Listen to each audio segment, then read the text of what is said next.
Hello guys, welcome back for the East Trend platform. Today we are going to start with the third section where we start from our 31st question. Okay.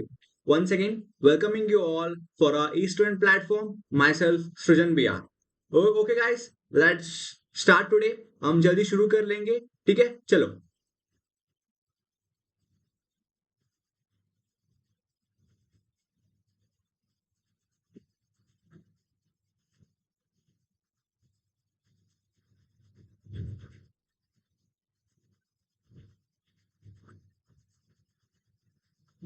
देखो भाई, हम कहाँ पे थे? हम 31st question पे शुरू कर रहे थे ना. हाँ, हम 31st क्वेश्चन पे थे. देखो, 31st क्वेश्चन देखो ध्यान पे. क्या पूछ रहे भाई 31st क्वेश्चन पे?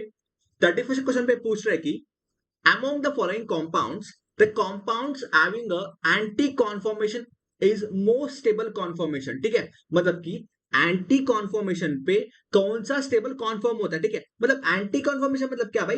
एंटी कॉन्फॉर्मेशन मतलब कि गॉच कॉन्फॉर्मेशन ना. मतलब गॉच कॉन्फॉर्मेशन मतलब क्या है? मतलब कि पूरा completely opposite, the same molecules, the same atoms are completely opposite, इसको हम एंटी कॉन्फॉर्मेशन बोलते हैं ना. हाँ देखो, सभी में ऐसे मतलब दिख रहा है कि ना, सभी में आपको दिख रहा है कि नॉर्मली सबका गॉड्स कॉन्फिडेंस स्टेबल हो सकता है, लेकिन वहां पे थोड़ा फैक्टर्स आता है. ठीक है, मैं सभी को मैं आपको गॉड्स कॉन्फर्मेशन में दिखाता हूँ कि that's what anti conformation. Okay, सभी को एंटी कॉन्फर्मेशन पे मैं दिखा लेता हूँ. ठीक है, पहले ए था, कौन सा था?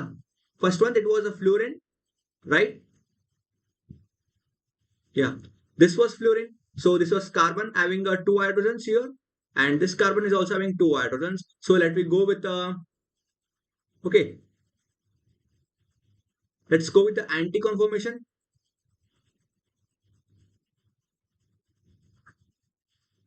ठीक है भाई, ए कार्बन है, ए फर्स्ट कार्बन है और पीछे दूसरा कार्बन है. ठीक है,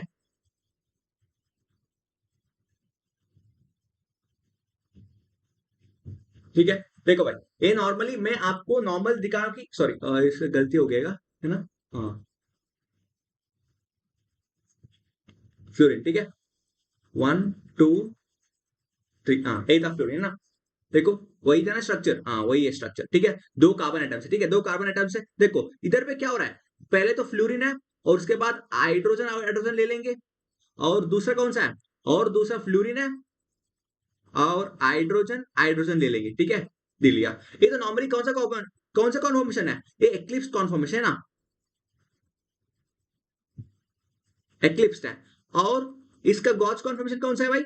60 डिग्री रोटेट करो. 60 डिग्री होता है क्या गॉड्स कॉन्फॉर्मेशन? नहीं, एक्चुअली इसको 180 डिग्री रोटेट करो. मतलब कि पूरा 180 डिग्री रोटेट करने के बाद हमको एंटी कॉन्फॉर्मेशन मिलता है ना, एंटी कॉन्फॉर्मेशन. पीछे वाला कार्बन को 180 डिग्री रोटेट करो, पीछे वाला कार्बन, पीछे वाला मतलब कि ग्रीन वाला कार्बन, मतलब ग्रीन वाला, इसको 180 डिग्री रोटेट करो, 180 डिग्री. सो हमको मिलता है कि नॉर्मली इसका ऑपोजिट है ना, फ्लोरीन. और इसका ए वाला क्या, ए वाला कहा होता है? ए वाला जाता है इधर, है ना, और ए वाला इधर जाता है ना.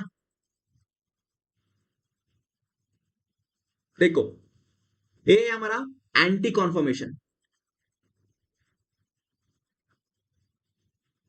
Anti conformation. चले भाई, ये हमारा एंटी कॉन्फॉर्मेशन किसका है? ए ऑप्शन का. ठीक है, ये ए ऑप्शन का एंटी कॉन्फॉर्मेशन है. अब हम देख लेंगे बी ऑप्शन का. बी ऑप्शन का एंटी कॉन्फॉर्मेशन देखो, क्या क्वेश्चन है बी ऑप्शन पे. हाँ, बी में नॉर्मली ओ एच ग्रुप है. ठीक है, क्या भाई? ओ एच ग्रुप है. भाई आपको एक चीज ध्यान रखना है, कब OH ग्रुप आता है ना, वहां पे हाइड्रोजन बॉन्डिंग का आप लोग ध्यान रखना जरूरी होता है. ठीक है, हाइड्रोजन बॉन्डिंग देखना है. ठीक है, देखो इसमें क्या है, इसमें H ग्रुप है और इधर H, H, और इसका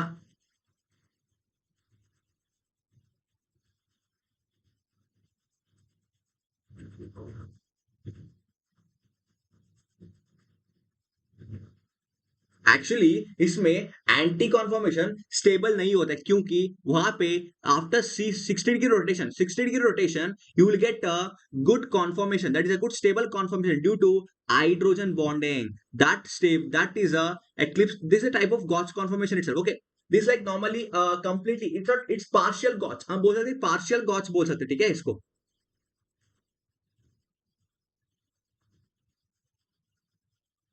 देखो, इसको हम पार्शियल गॉच बोल सकते हैं। देखो भाई, इसमें हाइड्रोजन बॉन्डिंग हो रहा है इधर, ठीक है। इसमें क्या हो रहा है भाई, इसमें हाइड्रोजन बॉन्डिंग हो रहा है।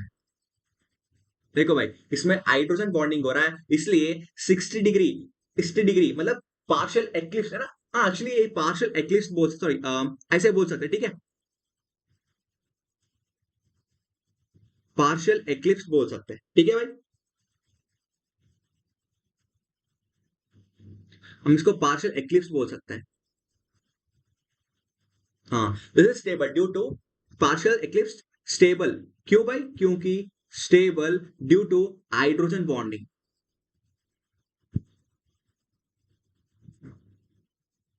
भाई इसको दोबारा ट्वाइस मतलब 180 डिग्री, मतलब इसको 120 डिग्री करो, क्योंकि मतलब ना नॉर्मली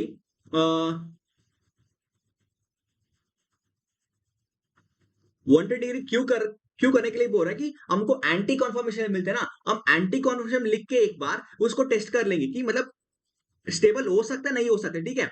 एंटी कॉन्फर्मेशन लिख के हम इसको देख लेंगे स्टेबल हाँ और नहीं। देखो, एंटी कॉन्फर्मेशन पे हाइड्रोजन बॉन्डिंग नहीं हो सकता, क्यों भाई, क्योंकि वो पूरा एंटी है, पूरा ऑपोजिट है, ठीक है। ठीक है, इसको गॉच कॉन्फर्मेशन है, ठीक है। एक गॉच कॉन्फर्मेशन है, ठीक है। गॉच फॉर्मेशन में क्या हो रहा है भाई, ये दोनों अपोजिट हो रहे हैं, चले ठीक है। इसमें स्टीरिक इंटरेस्ट तो नहीं है, लेकिन क्या है इसमें, no hydrogen bonding, no hydrogen bonding, ठीक है भाई। इसके पास हाइड्रोजन बॉन्डिंग नहीं है। देखो, इसमें इस दोनों में कौन सा स्टेबल हो सकता है भाई, फ्लोरीन, मतलब इसमें फ्लोरीन है ना। फ्लोरीन के पास स्टीरिक इंटरेस्ट तो नहीं है इधर, इससे स्टीरिक इंटरेस्ट तो नहीं है, ठीक है। इसके लिए ये स्टेबल कॉन्फर्मेशन होने का चांसेस है, ठीक है। ये होने का चांसेस है, फिर भी हम कंसिडर कर लेंगे, मतलब हम कंपेयर कर रहे हैं ना, हम चारों में कंपेयर करना है, इस दोनों में नहीं, ठीक है।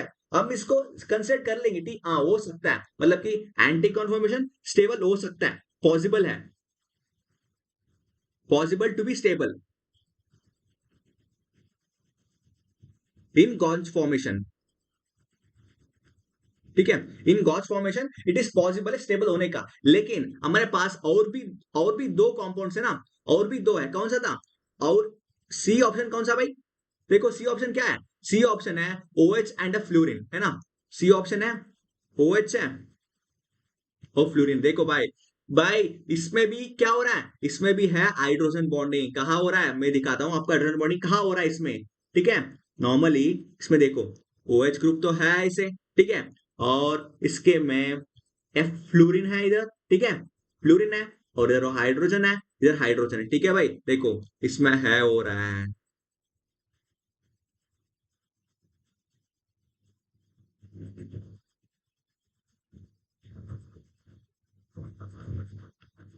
टू इलेक्ट्रोनेगेटिव एटम्स है ना, इसमें हाइड्रोजन बॉन्डिंग होने का चांस है ना भाई। देखो, हाइड्रोजन बॉन्डिंग हो रहा है, इसमें भी हाइड्रोजन बॉन्डिंग है, ठीक है। इसमें भी हाइड्रोजन बॉन्डिंग है, इसलिए this is partially eclipsed is also stable, ठीक है। पार्शियली एक्लिप्स्ड इज स्टेबल, ठीक है। Then gauche, then anti conformation, then anti conformation,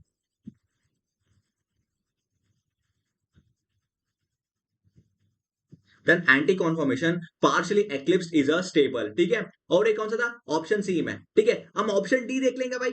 option D में क्या है, देखो, ऑप्शन डी में कौन सा है, ब्रोमीन है, ठीक है। ब्रोमीन है, ब्रोमीन है, हाँ भाई। इसमें देखो, इसमें नॉर्मली मैं आपको एक्लिप्स फॉर्म दिखाता हूं, ठीक है। हम इसके नॉर्मली एक्लिप्स फॉर्म देखो,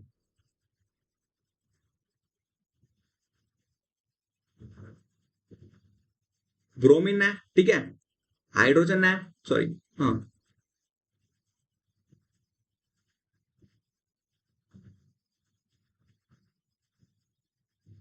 हाइड्रोजन है। तो क्या हो रहा है भाई, इसमें स्टीरिक इंटेंस आ रहा है, और इसको 60 डिग्री रोटेट करो, 60 डिग्री रोटेट करो, इसमें भी स्टीरिक इंटेंस आ जाता है आपको, ठीक है। इसमें भी स्टीरिक इंटेंस आ जाता है, कहां पे देखो, इसमें ब्रोमीन इधर आ रहा है, फिर भी ब्रोमीन तो लार्ज है, ब्रोमीन तो बिगर साइज है ना।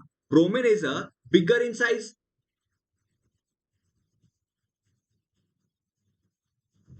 बिगर इन साइज, सो क्या होता है, फिर भी बिगर इन साइज हो, है ना। इसलिए इधर भी स्टीरिक इंटेंस हो रहा है, स्टीरिक फैक्टर फेवर करा है, स्टीरिक फैक्टर, ठीक है भाई, स्टीरिक फैक्टर फेवर करा इसलिए इसको 180 डिग्री रोटेट करो, हमको नॉर्मली गॉच कॉन्फॉर्मेशन एंटी कॉन्फॉर्मेशन मिल जाएगा, that will be our most stable product. Okay, that will be our most stable product. देखो इधर है क्या, इधर है क्या स्टेरिक हिंड्रेंस? नहीं, इधर भी है क्या? No, no steric factor, no steric hindrance. ठीक है भाई, no steric hindrance present here. ठीक है भाई, चलो आपको समझ आया होगा ना। देखो नॉर्मली तीनों में देखो क्या हो रहा है, इसमें देखो फ्लोरीन में क्या हो रहा है, फ्लोरीन में एंटी कॉन्फर्मेशन होने का चांसेस है, लेकिन देखो ये दोनों में स्टीरिक फैक्टर नहीं हो सकता है ना। देखो मैं इसका भी 60 डिग्री रोटेट करता हूँ, 60 डिग्री। ओके, इसका फ्लोरीन आ जाता है और हाइड्रोजन है, और हाइड्रोजन है, और इसका फ्लोरीन है। देखो this is partially eclipse, right?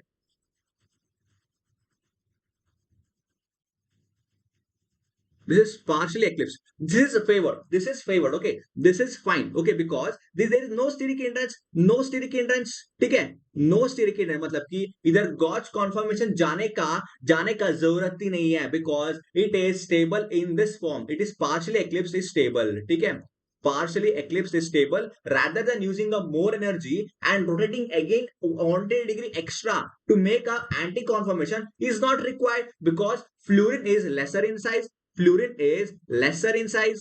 ठीक है, lesser in size, and hence there is no requirement to make this bond rotate out 120 degree, right? So this will be more stable, this will be stable in fluorine. Okay, what about here OH group? here hydrogen bonding है ना, इसमें hydrogen bonding है, इसलिए partially eclipse stable हो जाएगा, है ना। इसमें गॉच पे नो हाइड्रोजन बॉन्डिंग है तो लीस्ट स्टेबल है ना, तो लीस्ट स्टेबल है।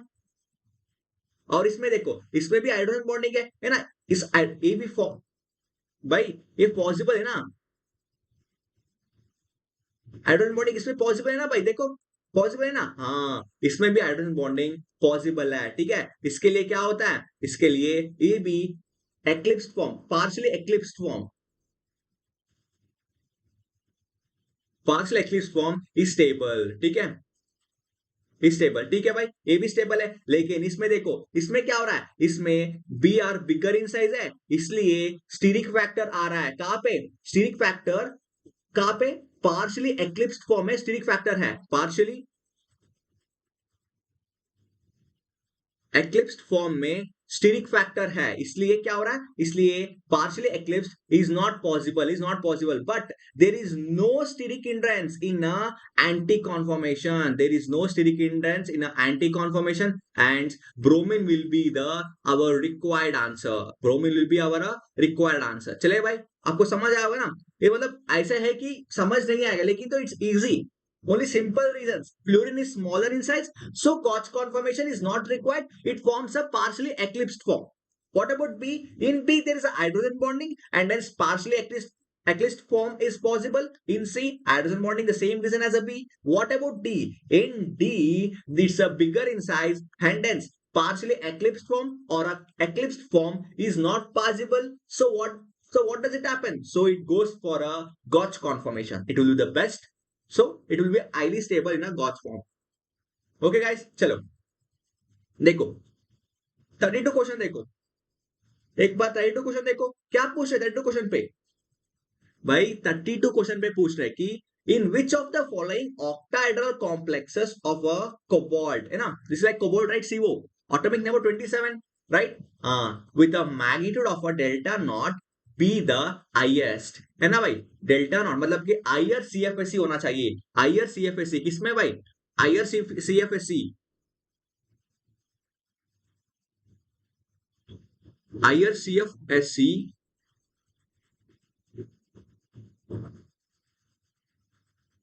is possible in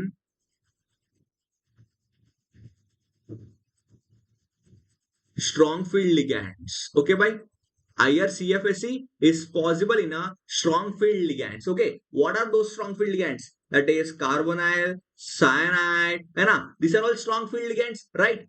These are all strong field ligands. Okay, but look here, in our question they have given ammonia, right?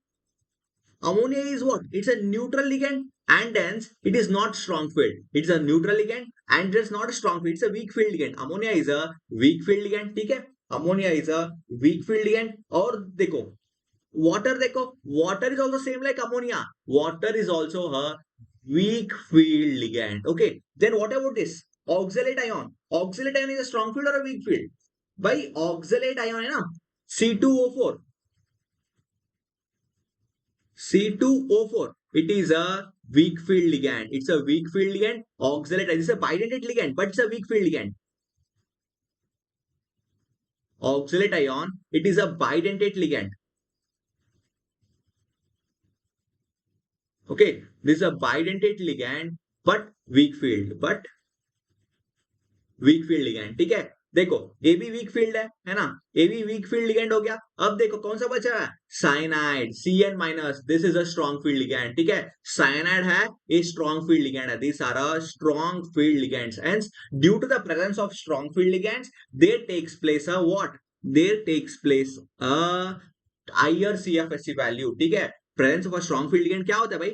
Strong field ligand होता है ना, दोनों का डिफरेंस मतलब किसका है, वहां पे क्या होता है भाई, नॉर्मली हमने देखा है ना T2G और EG ऑर्बिटल है ना, T2G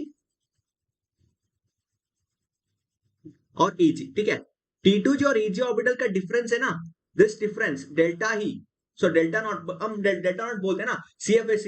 this will be more if strong field ligand is present. Okay, this will be more when there is a strong field ligand. Why? Because they have a ability to differentiate more. They have ability to make a more non-degenerate. Okay, more non-degenerate. Degenerate मतलब कि same है, same करने का capability नहीं है, उसको same नहीं करने का कैपेबिलिटी ज्यादा है. सेम करने का नहीं, सेम नहीं करने का मतलब कि T2G and EG will have a higher difference,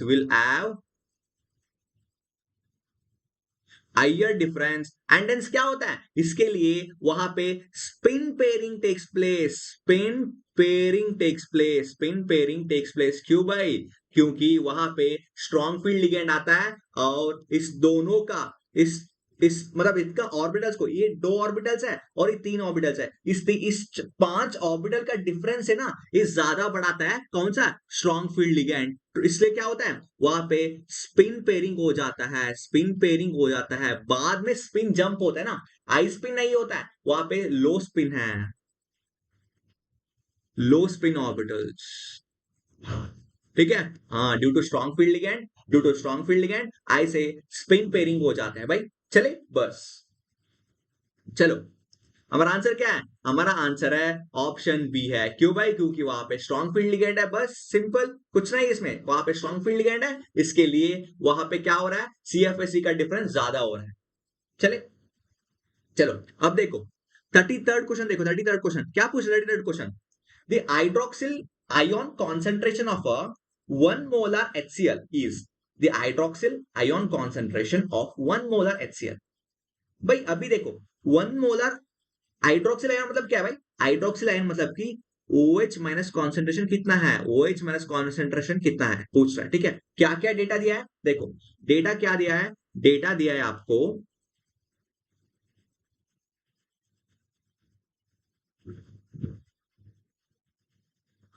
क्या पूछ रहा है भाई, नॉर्मली आपको पूछ रहा है OH माइनस का कॉन्सेंट्रेशन कितना है. ठीक है, OH माइनस आयन का कॉन्सेंट्रेशन कितना है, और डेटा क्या दिया है, वहां पे दिया है 1 मोलार HCl. भाई 1 मोलर HCl मतलब क्या है, 1 मोलर मतलब कि वहां पे H plus concentration is 1 molar, मतलब कि वहां पे H प्लस कॉन्सेंट्रेशन दिया है, OH माइनस कॉन्सेंट्रेशन का फाइंड करना है. लेकिन आपको एक पता है क्या फॉर्मूला था, हाँ ये है dissociation constant of water. Dissociation constant of water पता है आपको, H plus into OH minus ion. ठीक है, this is dissociation of constant of water. What is the Kw value, आपको नॉर्मली पता है Kw value is 10 to the power of -14. Okay, so what is H plus value, it's 1 molar, right, it's 1 molar into OH minus concentration. तो हमारा answer तो बन गया है ना, OH minus is equal to 10 power minus 14 divided by 1, that will be our 10 power minus 14. बस हो गया. Now the OH concentration is 10 power minus 14. भाई इतना सिंपल है. आपको एक ये फॉर्मूला बहुत इंपॉर्टेंट है ना. ये फॉर्मूला ना बहुत बार आता है, बहुत बार आता है. नॉर्मली इक्विलिब्रियम कांस्टेंट, इक्विलिब्रियम पे ज्यादा आ जाता है क्या. हम इसको इक्विलिब्रियम कांस्टेंट ऑफ वाटर भी बोल सकते हैं. ठीक है, हम इसको इक्विलिब्रियम कांस्टेंट मतलब एक कांस्टेंट है. ठीक है, ये नॉर्मली एक कांस्टेंट है, वाटर का कांस्टेंट है 10 पावर माइनस 4. चले भाई, चलो देख लो.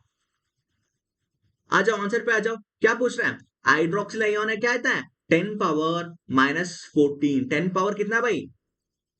ओ गलत दिया है. ठीक है ना, it's 10 power minus 14. Okay, it's 10 power minus 14. ठीक है, माइनस कर दो इसको. ठीक है, 10 पावर माइनस 14 मोल पर डीएम क्यूब. चले भाई. हाँ,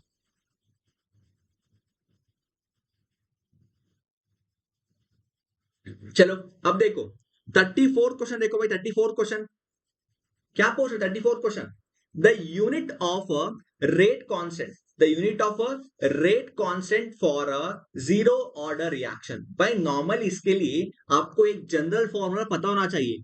कोई भी रेट पूछ लो, कोई भी रेट कांस्टेंट का यूनिट पूछ लो, कोई भी रेट कांस्टेंट का क्या पूछ लो, यूनिट पूछ लो. आपको एक नॉर्मली nth ऑर्डर का पता होना चाहिए. nth ऑर्डर का रेट कांस्टेंट पता होना चाहिए. Rate unit. Okay, nth order, nth order का यूनिट क्या होना चाहिए भाई. देखो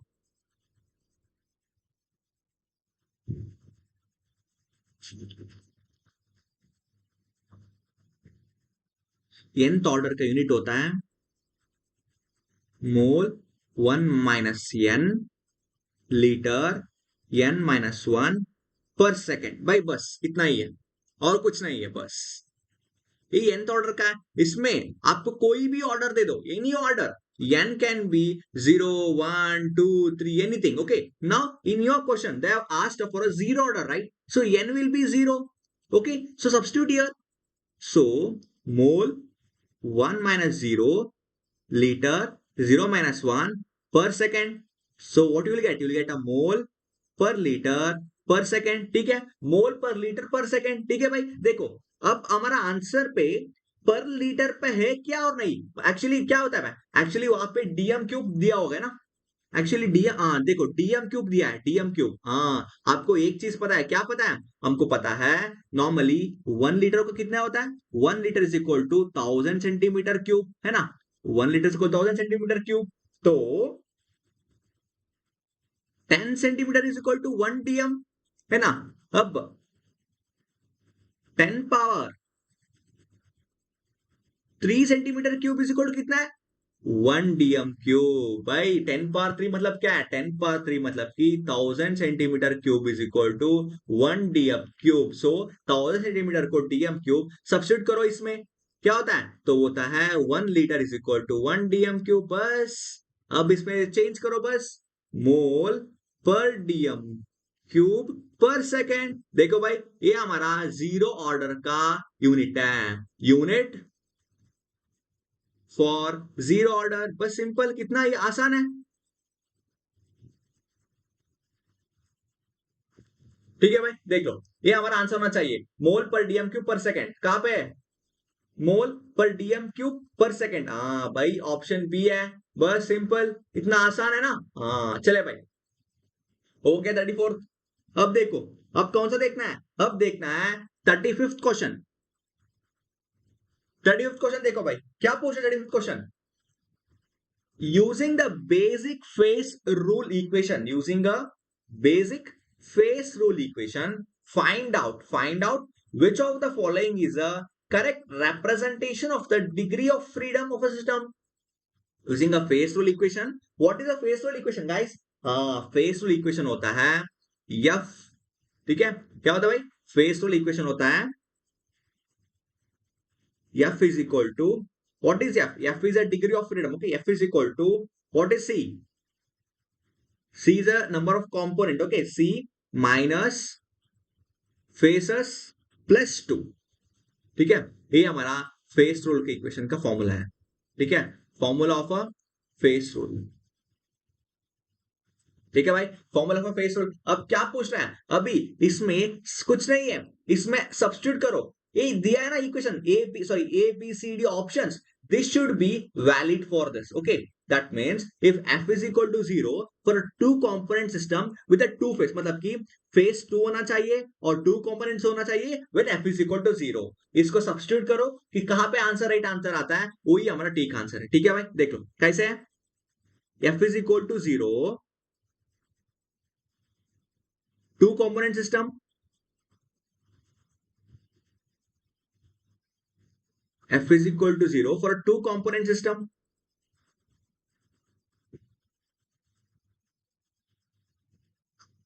करेक्ट रिप्रेजेंटेशन। सभी का वैल्यू दिया है, सभी का वैल्यू करके क्या करना है, हम टू कंपोनेंट सिस्टम और टू फेस, इससे हम एफ वैल्यू फाइंड कर लेंगे। ठीक है, हम इससे हम एफ वैल्यू फाइंड कर लेंगे।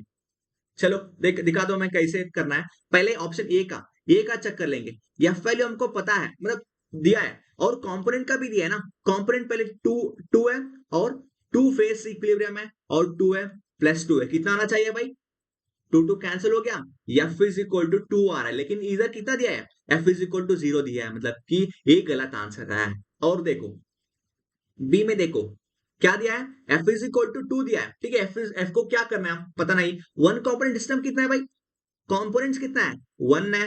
सी होता है ना कंपोनेंट सिस्टम है, number of components.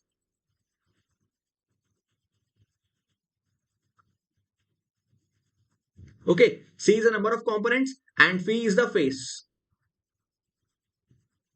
Okay, C minus phase, how many phases, two phases plus two, so f value is equal to 1, तो ये भी गलत है भाई, f is equal to आ रहा है ना।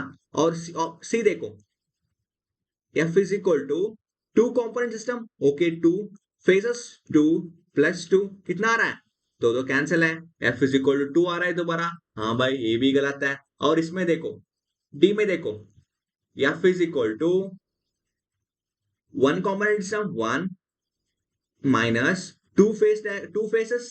ठीक है भाई, प्लस टू है। हाँ भाई एफ इज इक्वल टू आ गया, F is equal to one आ गया।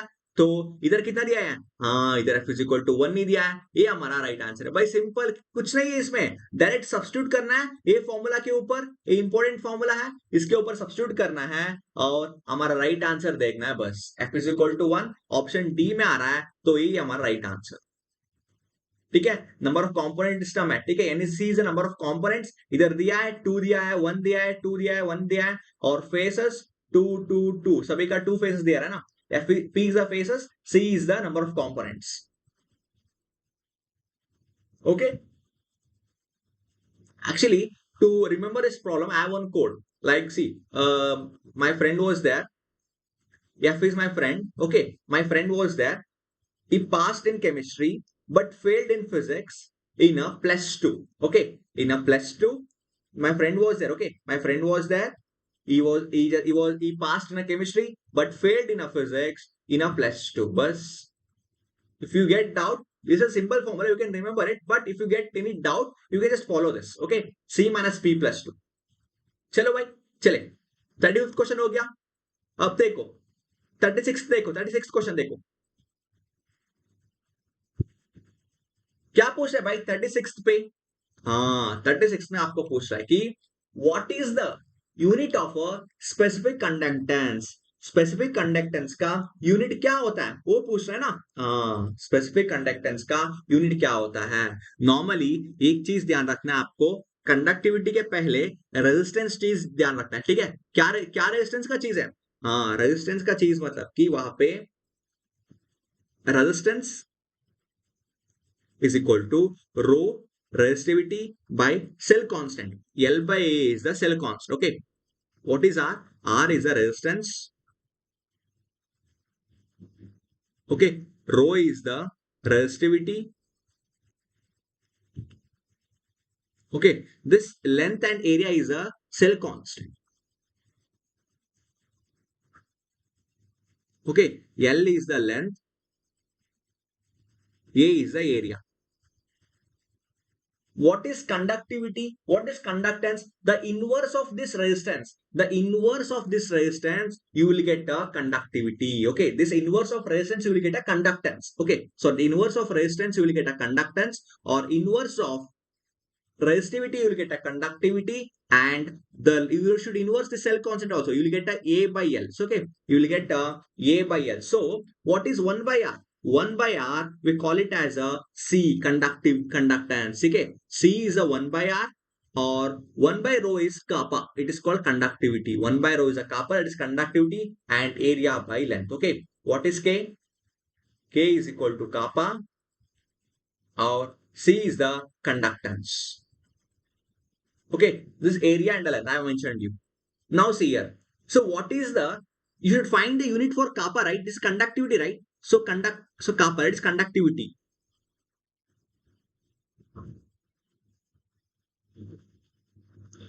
Or you can call kappa as also a specific conductance.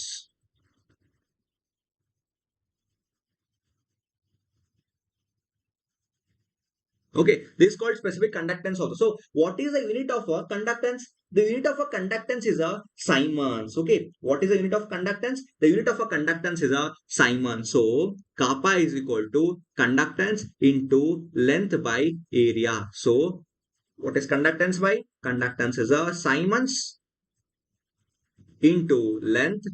What is the unit of length? Unit will be centimeter, right? Yeah, centimeter. Or area, centimeter into centimeter, centimeter cube. Sorry, centimeter square. Sorry, it's centimeter cube. Sorry, centimeter square, because area is equal to length into breadth. So length is equal to centimeter, breadth is equal to centimeter. So what happens here? Centimeter and centimeter cancels. So you will get a final answer is a centimeter Siemens per centimeter. Siemens conductivity as a formula, Siemens per centimeter. देखो भाई. Okay, चलो भाई, क्या answer था? What is the unit of specific conductance? It's a Siemens per centimeter. Siemens per centimeter. समझ रहे हैं आप? हाँ बस एक्चुअली एक रेजिस्टेंस से हम कंडक्टिविटी डिराइव करना चाहिए. ठीक है, हम रेजिस्टेंस से कंडक्टिविटी डिराइव करना है. ओके भाई, चले, मिल गया.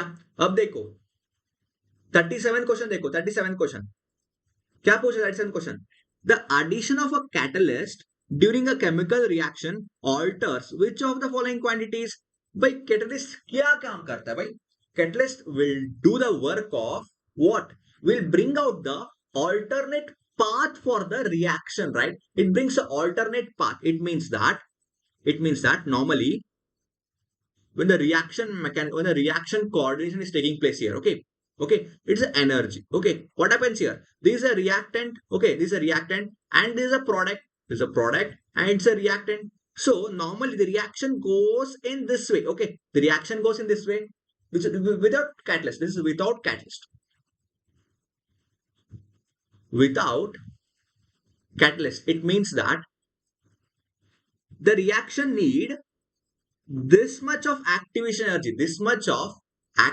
energy, so that after reaching this, it is converted into product. Okay, after reaching this activation, it is getting converted into product. Okay, this is without catalyst. When you add a catalyst, what happens? When you add a catalyst, the catalyst decreases the activation energy. The reaction favors the activation energy. It means that it makes the reaction to flow in a different path. This is the catalyst path. Okay, this is the catalyst path. Now this much of energy is required. Only this much of energy is required. Activation energy. Okay, this much of energy is required for you to make a reactant to convert into product by using a catalyst path. Okay, मतलब क्या भाई? मतलब कि वहां पे catalyst during a chemical reaction alters which of the following quantities. Inter energy को alter करते हैं क्या? नहीं. एंथैल्पी नहीं. एंट्रोपी नहीं. एक्टिवेशन एनर्जी ये को ऑल्टर करता है, और एक्टिवेशन एनर्जी को ऑल्टर करता है भाई, ऑल्टर. चले भाई, चले, आपको समझ आ गया ना? देखो सिंपल है, कुछ नहीं इसमें. ठीक है, उसमें कुछ नहीं है, just you have to know this graph. Okay, you should know this graph. चले, what happens with the catalyst and without catalyst? This is with catalyst. Catalyst path means with catalyst. Okay, with catalyst. चले भाई, अब चले 38 के ऊपर. 38 question देखो. See here, in 38th question, they're asking that a ligand can also be regarded as. What does the ligand work as? Ligand work as a donating a pair of electron, right? Just donating a electron. Just donating a pair of electron. Okay, so we can take some one example. Normally, ammonia. Ammonia ligand. चल ठीक है, ammonia ले लेंगे हम. ठीक है. What does ammonia do? It has a lone pair. So what does it do? It donate a pair of electron to a ligand. Sorry, it donate a pair of ligand to a metal. Okay, this is a ligand. It donate a pair of electron to the metal. मतलब कि वहां पे क्या होना चाहिए? It should have a electrons to donate. Okay,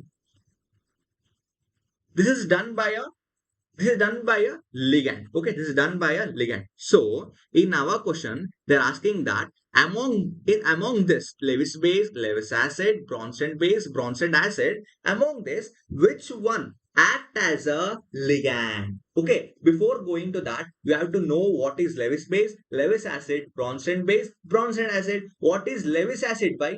आपको एक चीज पता होना चाहिए. लेविस एसिड क्या है?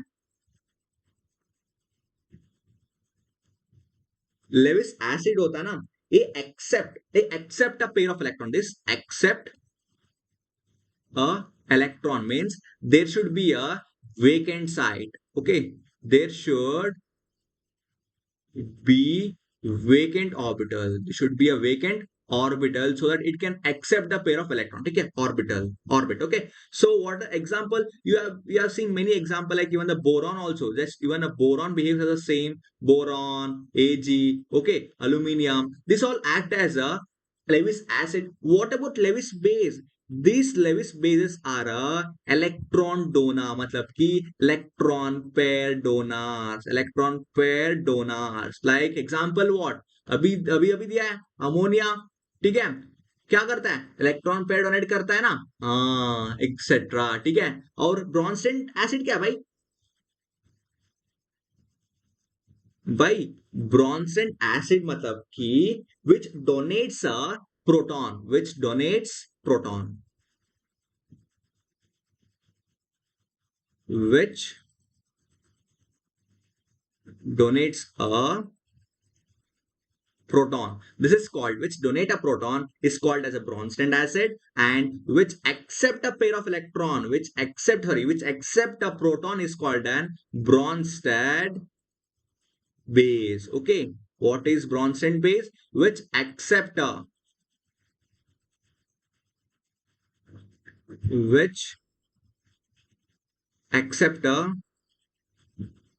proton, which accept a proton is called a Bronsted base, which donate a proton is called as a Bronsted acid. What is Lewis acid? Lewis acid accept a electron. Lewis base electron pair donor. Okay, Lewis base act as a ligand, because ligand also do the same work as a Lewis base. Okay, ligand also do the same work as a Lewis base. So Lewis base and a ligand are interrelated. They are what? They're interrelated. So that what happens? So that it can also act like a ligand and it can donate a pair of electrons to the metal. Okay, बस है ना, बस simple easy है ना, ये simple है, easy है. ठीक है भाई. Lewis base act as an electron pair donor, so it is equal to a ligand. Just donate a electron to a metal. हो गया. चले, देखो भाई 39 क्वेश्चन देखो. 39 क्वेश्चन क्या पूछ रहा है भाई? 39 क्वेश्चन 39 क्वेश्चन पूछ रहा है कि when a solute is distributed between two immiscible liquid, when a solute is distributed between immiscible liquids, on which of the following parameter the value of partition coefficient kd depends on? Okay, the partition coefficient kd depends on. भाई मतलब क्या भाई? Actually separating foil, आपको separating foil पता होगा ना, ये normally ऐसे सेपरेटिंग फॉयल होता है, ठीक है, ऐसे सेपरेटिंग फॉयल होता है, ठीक है, ऐसे सेपरेटिंग फॉयल होता है, वहां पे दो दो इमिसेबल मतलब कि मिसेबल नहीं होता, ठीक है, आधा पार्ट,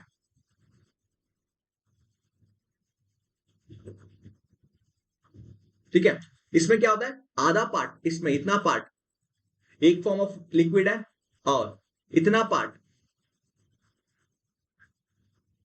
दूसरा फॉर्म ऑफ लिक्विड, ठीक है, दोनों इमिसेबल है, ठीक है,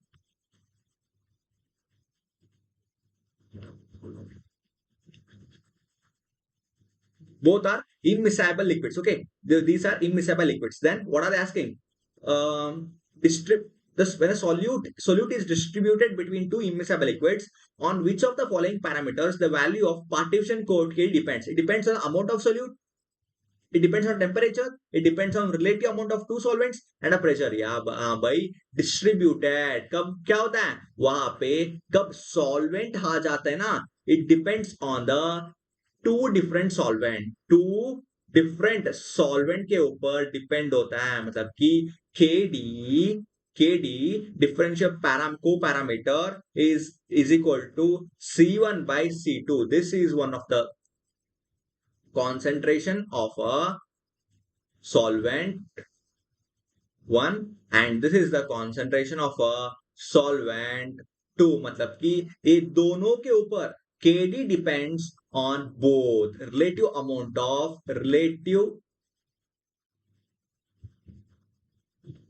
amount of C1 and C2, that is solvents,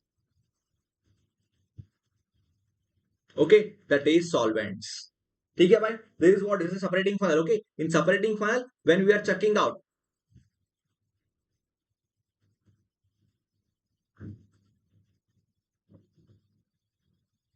चले भाई समझ गए आप, ठीक है, डिपेंड्स ऑन बोथ, इसमें प्रेशर के ऊपर कुछ नहीं है, प्रेशर के ऊपर और इसके ऊपर नहीं है, अमाउंट ऑफ सोल्यूट के ऊपर भी डिपेंड नहीं करता है, टेम्परेचर नहीं, प्रेशर नहीं, relative amount of two solvents, relative amount of two solvent, solvent का रिलेटिव अमाउंट कितना है उसके ऊपर डिपेंड होता है, कब, when it is disturb with solvent solute, okay fine, चले देखो भाई 48 क्वेश्चन देखो, 48 क्वेश्चन क्या पूछ रहे हैं, 48 क्वेश्चन, हाँ 48 क्वेश्चन पूछ रहा है कि the equation that relates the change in the equilibrium constant K equilibrium of a chemical reaction to change in temperature T is known as, the relates the change in equilibrium constant K equilibrium of a chemical reaction to the change in temperature T is known as, कौन सा भाई, the equation that relates the change in equilibrium constant K equilibrium का के equilibrium भी relate करता है वो वाला इक्वेशन, और chemical reaction to the change in temperature delta T का भी, डेल्टा मतलब डिफरेंस इन टेम्परेचर का भी मेंशन करता है, और के इक्विलिब्रियम का भी मेंशन करता है, वो कौन सा इक्वेशन क्या, किस किस का इक्वेशन है, वो विलियम्स इक्वेशन और मॉर्क-ओविंक इक्वेशन और सैकर्ड टेरोडे इक्वेशन और वैन ऑफ इक्वेशन। भाई एक चीज ध्यान रखना है, आप नॉर्मली ज्यादा मतलब आप कभी भी तीनों चार में कौन सा इक्वेशन पढ़ा है, हाँ आप चारों में आप लोग ज्यादा पढ़ा है, ज्यादा नहीं आपको ये तीनों पता ही नहीं होगा है ना, हाँ हाँ अब ज्यादा पता है कि वैंट ऑफ इक्वेशन पे आपने एक इक्वेशन देखा होगा है ना, कौन सा इक्वेशन था वो,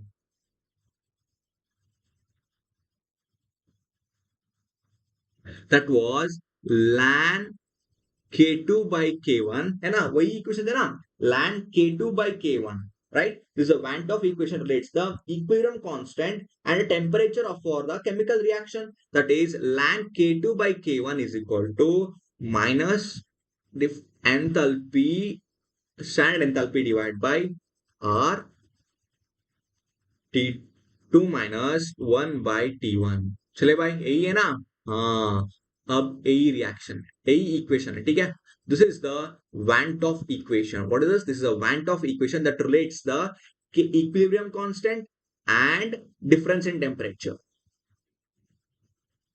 Okay, this is the equation. Okay, note on it. Okay, this is very important equation. Like आपके लिए इससे मतलब बहुत क्वेश्चंस आ सकते हैं ना, आप देखा ही होगा ना, इसके ऊपर आप लोग क्वेश्चंस को देखा ही होगा ना। हाँ चले चले भाई। हाँ 41st क्वेश्चन देखो, 41st क्वेश्चन देखो क्या पूछे 41st question.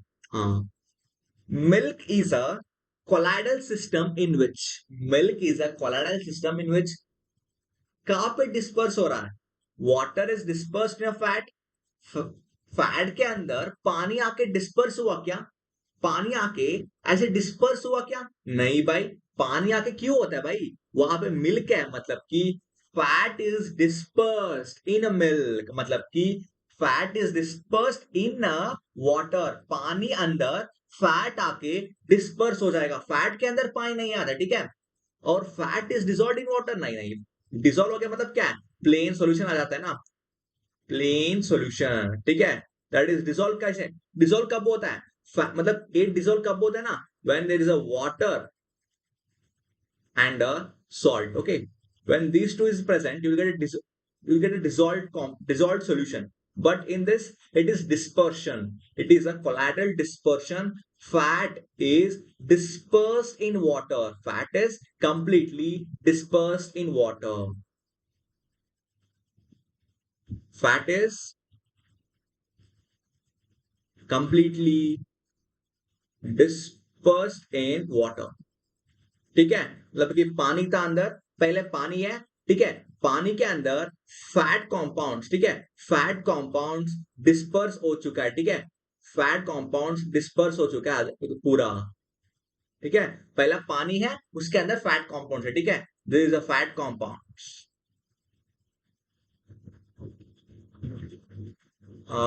This is a water. Okay guys, चले, what is answer, fat is completely dispersed in a water. Okay guys, what is answer, fat is completely dispersed in a water, fine, चलो, अब 42nd question देखो, 42nd question क्या हो रहा है 42nd question पे, हाँ 42nd पे पूछ रहा है कि in a body centred BCC type crystal lattice the number of atoms belonging exclusively, मतलब कि number of atoms belonging exclusive मतलब क्या है, specifically to each unit cell, specifically to each unit cell है ना, मतलब कि टू ईच मतलब क्या है, per unit cell, per unit cell पे, पर यूनिट सेल पे कितना एटम बीसीसी बॉडी सेंटर पे होता है, body centre, body centre cubic lattice में कितना एटम्स प्रेजेंट होता है, भाई आपने देखा होगा, बीसीसी मतलब क्या है, बॉडी सेंटर मतलब क्या भाई, body centred cubic unit cell, right?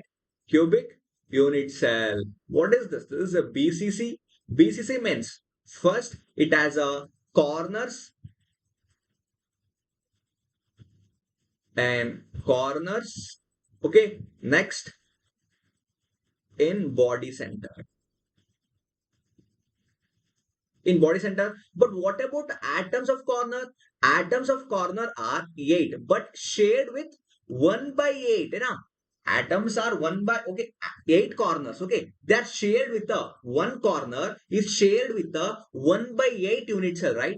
One corner. See, मतलब कि एक कॉर्नर होता है ना, ये कितना कितना कितना यूनिट सेल के साथ शेयर किया है, ये शेयर किया है पूरा 8 यूनिट सेल के साथ, including this, okay, 8 unit cell के साथ ये पूरा शेयर कर चुका है, ठीक है, इसका मतलब कि 1 by 8, ठीक है, is equal to one atom in a corners, one atoms in a corners, और बॉडी सेंटर में तो एक ही यूनिट सेल है, उसके अंदर एक ही बॉडी सेंटर होता है ना, बस वन, टोटल कितना हो गया, total two atoms, two atoms present in a BCC crystal type, BCC crystal lattice. ठीक है भाई। बीसीसी क्रिस्टल लैटिस में only two Z equals two atoms. चले भाई, बीसीसी में कितना है भाई? बीसीसी में टू आता है, और क्यूबिक से क्यूबिक में कितना है? क्यूबिक में कितना आता है भाई? वन आता है ना। हाँ, क्योंकि वहां पे ओनली कॉर्नर्स है। ठीक है। और एफसीसी में कितना है? एफसीसी में आता है फोर। ठीक है। चले, बीसीसी में पूछ रहा है, वहां पे ओनली टू इज पॉसिबल। ठीक है। In a body-centered center cubic, in a body-centered cubic type of crystal lattice, the number of atoms belong to exclusive to each unit cell, मतलब कि per unit cell में कितना atoms present पूछ रहा है बस, it's only two. Fine. चले, 43rd question देखो भाई, 43rd question, what quantity will remain unchanged for a sample? What quantity will be remain unchanged for a sample of a gas in a sealed rigid container when it is cooled from 100 degree Celsius to 75 degree Celsius? देखो भाई, देखो क्या हो रहा है इधर, unchange पूछ रहा है। कौन सा अनचेंज होता है? कब? एक कंटेनर है, ठीक है, एक कंटेनर है कंप्लीटली क्लोज, ठीक है, this container is completely rigid. Okay, they have not mentioned it as a they have not mentioned it as isolated, right? No, this is not isolated, they have just only sealed it. Okay, they are just only sealed, it is a closed system. Okay, this is only a closed system, not an isolated system. Okay, this is only closed system. Okay, there is a exchange of heat, there is exchange of heat. Remember, there is only exchange of energy. There is matter is constant, matter is constant. Okay, matter is constant, it means that volume is constant. Okay, volume is constant and mass is also constant. Fine. Okay, but the energy changes, energy changes, that is heat change, enthalpy can be changed. Okay, fine. So when you change the temperature at a constant volume, so 100 degrees Celsius to 75 degrees Celsius, you are just decreasing the temperature. Okay, when there is a decrease in, so when there is a high temperature, what happens? Like there is a more like the collision is more when the particles are present inside the container. There is a more collisions happening there, right? So one collision just collide on the other surface and other, so its energy will also be high. Average energy will also be high because due to high temperature they can't sustain, so they move here and there, and the speed is also more. So when the temperature is 100, that will be that constant. But when you decrease the temperature, there will be some change, right? From high energy to lower energy आ सकता है, from high speed to lower speed आ सकता है ना। wow, there is a change, there is a change in average energy of the molecule, and there is a change in the average speed of the molecule, and also the pressure also changes. Okay, when there is a high temperature, when there is a high temperature, PV is equal to RT, right? Okay, constant volume है. When pressure increases and the temperature can also increase, when temperature increase, pressure is increased, temperature is decreased, pressure also decreases, it means there is a change in pressure also. They're asking about unchanged, the density is not changed. By density is not changed, क्यों? क्योंकि हमको एक चीज पता है क्या, density is equal to mass by volume when both these are constant. when both these are constant, density is also constant. बस. Okay, कब मास और वॉल्यूम तो कांस्टेंट है, मेंशन तो दिया है उन लोग, कांस्टेंट वॉल्यूम है, तो क्या कांस्टेंट होना चाहिए? हाँ, अनचेंज तो डेंसिटी ही होना चाहिए, बस हो गया भाई. देखो, इसमें भी ऐसे ही होता है, और they are mentioned also, you have 3 to 4 factors that you can consider it. First factor, it's a close system, the volume can't be change, temperature, pressure सब कुछ चेंज हो रहा है ना. Energy is also changing, but the matter present inside the container is not changed. Okay, that's the first point. Next, they have mentioned that constant volume है, तो they have mentioned that, so it means that density is also constant. So दूसरा कौन सा है? दूसरा है कि general thinking से हम बोल सकते हैं कि डेंसिटी भी चेंज नहीं होता है. ठीक है, डेंसिटी इज अनचेंज्ड. चलो भाई, चले 44th क्वेश्चन देखो भाई. 44th क्वेश्चन क्या पूछते हैं भाई? 44th क्वेश्चन, हाँ देखो, 44th क्वेश्चन पूछ रहा है कि the number of independent modes of vibration, the number of independent modes of vibration कितना है? independent modes of vibration in a non-linear molecules having a n atom. Okay, the number of independent modes of vibration in a non-linear molecule. भाई non-linear molecule के लिए कौन सा independent modes of vibration का formula क्या है? देखो normally linear के लिए ना, लीनियर के लिए वहां पे ट्रांसलेशनल मोशन आता है 3, सॉरी लीनियर के लिए ट्रांसलेशन मोशन आता है ओनली 2, ठीक है, और रोटेशनल मोशन आता है 3, ओके, और वाइब्रेशनल आता है 3n-5, okay, this for a linear, okay, this for linear. अब देखो, अब फॉर अ नॉन लीनियर क्या होता है? नॉन लीनियर के लिए ट्रांसलेशनल आता है 3 और रोटेशनल आता है 3 और फाइनली वाइब्रेशनल मोड्स आता है 3n-6, ठीक है। For non linear the vibrational independent vibrational modes are 3n-6, ठीक है भाई, चले। For non for a vibrational degree of freedom that is only a 3n-6, this is a vibrational degree of freedom।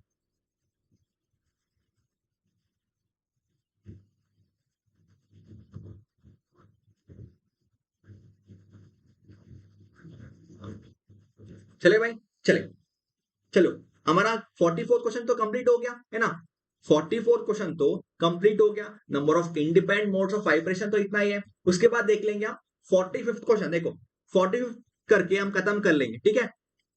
देखो भाई 45 question के क्या पूछ रहा है? नॉर्मली पूछ रहा है कि 10 centimetre cube of a NaOH solution of a pH is 12, okay, 10 centimetre cube of NaOH solution of pH is 12 mixed with, मतलब कि पहले 10 सेंटीमीटर क्यूब का pH था 12, okay, after that after that for 990 centimetre cube of water is added to a 10 centimetre cube, उसका pH क्या है? Simple simple question है, कुछ नहीं है। क्या पूछ रहा है? पहले 10 सेंटीमीटर क्यूब NaOH था, ठीक है, इसका pH था 12। अब NaOH मतलब 10 सेंटीमीटर क्यूब NaOH के अंदर 990 सेंटीमीटर क्यूब ऑफ वाटर डाल रहा है, ठीक है, मतलब कि टोटल सॉल्यूशन का कितना वैल्यू है? टोटल हो गया 1000, ठीक है, 1000 सेंटीमीटर क्यूब का pH क्या है? Question mark. चले, pH कैसे फाइंड करेगा? अब देखो नॉर्मली आप ऐसे क्रॉस मल्टीप्लीकेशन से आप pH फाइंड नहीं कर सकते, ठीक है।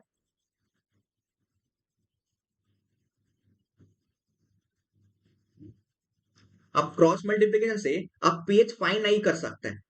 एक चीज के फाइंड कर सकते, क्या था? दैट्स नॉर्मली देखो आप ट्राई करो, क्रॉस मल्टीप्लिकेशन के हो सकते हैं क्या? मुझे को मैं ट्राई नहीं किया था। देखो 10 सेंटीमीटर क्यूब के लिए पीएच कितना है? 12 है, ठीक है, और 100 सेंटीमीटर 1000 सेंटीमीटर क्यूब के लिए पीएच कितना है? क्वेश्चन मार्क है। क्रॉस मल्टीप्लाई करो, 12 इंटू 1000 डिवाइड बाई 10 है। नहीं, ये तो नहीं हो सकती, ठीक है, ये तो नहीं हो सकती, गलत है, ठीक है। एक्चुअली हम पीएच से फाइंड नहीं करना है, नॉर्मली हम 10 पावर 12 लेना होता है। क्यों भाई? क्योंकि इधर हमको H प्लस कॉन्सेंट्रेशन पता है, H plus concentration is 10 power. How? Because pH is equal to minus logarithm of H plus. तो if H plus is 10 power 12 then pH will be 10, ठीक है, मतलब कि इसका H प्लस कॉन्सेंट्रेशन है 10 पावर-12, ठीक है भाई। चलो इतना डेटा है, ठीक है, इसको हम इससे नहीं कर सकते हैं, मैं इसको मेंशन नहीं करता हूं, ठीक है। पहले क्या देखना था? पहले 10 सेंटीमीटर क्यूब का पीएच इतना है, अब हमने 1000 सेंटीमीटर क्यूब का पीएच फाइंड करना है, 1000 सेंटीमीटर का पीएच फाइंड करना है। How to find it out? मैं दिखाता हूं आपको। पहले H प्लस का कॉन्सेंट्रेशन कितना आता है 10 सेंटीमीटर क्यूब के लिए? आता है 10 power, okay. Now what you can find? Now concentration m1 v1 is equal to m2 v2 से फाइंड कर सकते हैं क्या? हाँ भाई फाइंड कर सकते हैं। m1 क्या है? कॉन्सेंट्रेशन है। मोलारिटी कितना है? H प्लस कॉन्सेंट्रेशन का 10 पावर 12 है मोलारिटी। कितना है भाई? 10 पावर 12।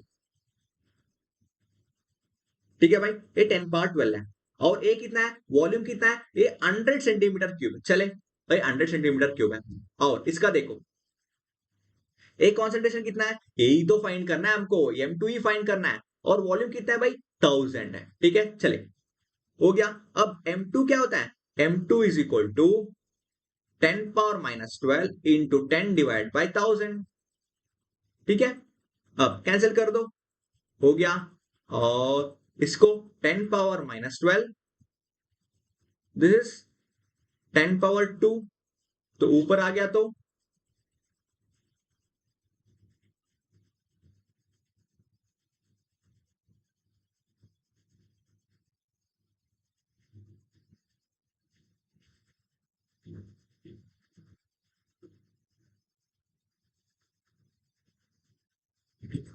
कितना आता है भाई इसमें? हाँ, इसमें नॉर्मली आता है 10 पावर माइनस 10 आ जाएगा, है ना? 10 पावर माइनस 10 आ जाएगा, -10 मोला। ठीक है, देखो, अब आ गया M2 आ गया 10 पावर माइनस 10 मोलर। सो अब पीएच फाइंड करना है। अब pH is equal to minus log of H plus concentration. इसका H प्लस कितना आ गया? 10 पावर माइनस 10 आ गया, है ना?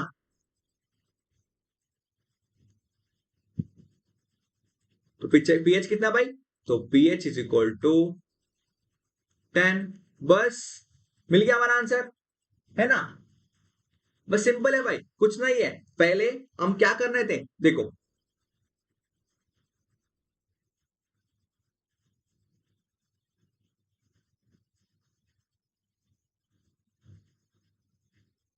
पहले 10 सेंटीमीटर क्यूब का NaOH लेना था, है ना? बाद में क्या करना है, उसका उसका पीएच क्या था? उसका पीएच है नॉर्मली 12 है। और इसका मतलब पीएच को पता है हमको, पीएच पता है। हम पीएच से क्या फाइंड कर सकते हैं? हम पीएच से हम कॉन्सेंट्रेशन फाइंड कर सकते हैं ना? हाँ, हम पीएच से कॉन्सेंट्रेशन फाइंड कर सकते हैं। किसका है? H प्लस कॉन्सेंट्रेशन फाइंड कर सकते हैं, है ना? देख लो, तो इसमें फाइंड कर सकते हैं और हमारा आंसर तो मिल गया। चले, और देखो, और ऐसे भी देख सकते हैं। कैसे? चल ठीक है, और कंफ्यूज हो जाएगा आप लोग को। ठीक है, ये ठीक है। चले भाई, पीएच इज इक्वल टू 10 आ जाएगा। चले भाई, हमारा आंसर क्या है भाई? 45। PH is equal to 10। चले, हाँ, अब आंसर तो मिल गया। चले दोस्तों, हम आज 40 तक क्वेश्चन कंप्लीट कर दिया इस सेक्शन पे, और अगले सेक्शन पे इसको कंटिन्यू कर लेंगे। ठीक है, चले, okay guys, thank you so much. Keep watching, keep learning and keep supporting. Have a nice day.